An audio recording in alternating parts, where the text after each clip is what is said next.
አንዲት ሀገር ላይ እጅግ በጣም ግዙፍ ቤት ያለው ሀብታም የሆነ መሊክ ነበረ ወይም ደግሞ ንጉስ ነበረ።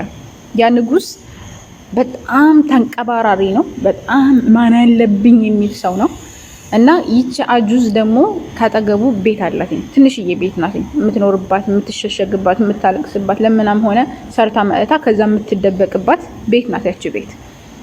ከዛ እሱ ቤቱን ሊያሰፋ ፈለገና የሆነች የአጁዝ ቤት አለች፣ የትልቅ ሰው ቤት ነው እና ያችን ቤት ምን እናድርግ ብለው ሲያማክሩትኝ እንዴት ነው ይሄን የምታማክሩኝ?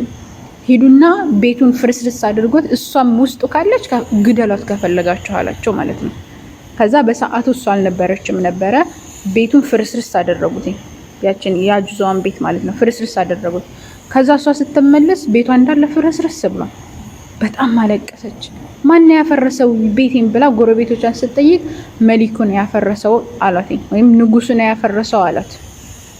እጇን አነሳችና ያ ረብ አለች፣ ተጣራች። ያ ረብ ያ ረብ ያ ሐዩ ያ ቀዩም እርዳኝ፣ አንተ ይሱ በኔ ቅዋውን እንዳሳየ አንተም ቅዋህን አሳይ በዚህ ሰውዬ ምናምን ብላ አላህ Subhanahu Wa Ta'ala ተጣራች።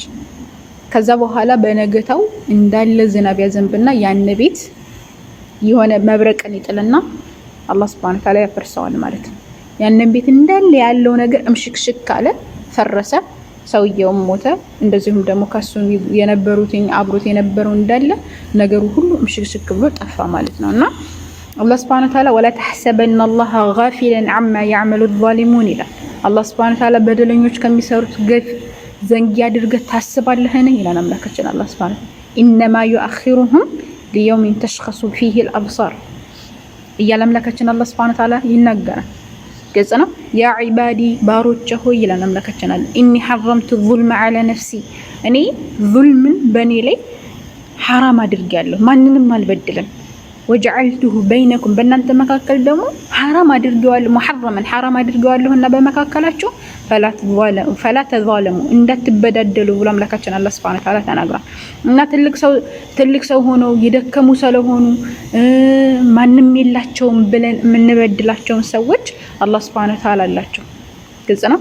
ሁሉን ሰሚ ሆነው በሁሉም ነገር ቅዋ ያለው አምላክ አላህ Azza wa Jal ትምትማችንን የሚያወጣው ማለት ነው። ስለዚህ ጥንቃቄ እናድርግ። የአላህ መልእክተኛ አለይሂ ሰላቱ ወሰላም እተቁ ዙልም ማለት በደልን ተጠንቀቁ فإن الظلم ظلمات يوم القيامة በደልኩ የተደራረበ ነው የትንሳኤ ቀን ጨለማ ሆኖ ይመጣናል። የአላህ መልእክተኛ አለይሂ ሰላቱ ወሰላም በደል በትንሳኤ ቀን ጨለማ ነው፣ የተደራረበ ጨለማ ነው ያለው የአላህ መልእክተኛ አለይሂ ሰላቱ ወሰላም። እና በምንችለው አቅም ዙልምን በደልን እንጠንቀቅ።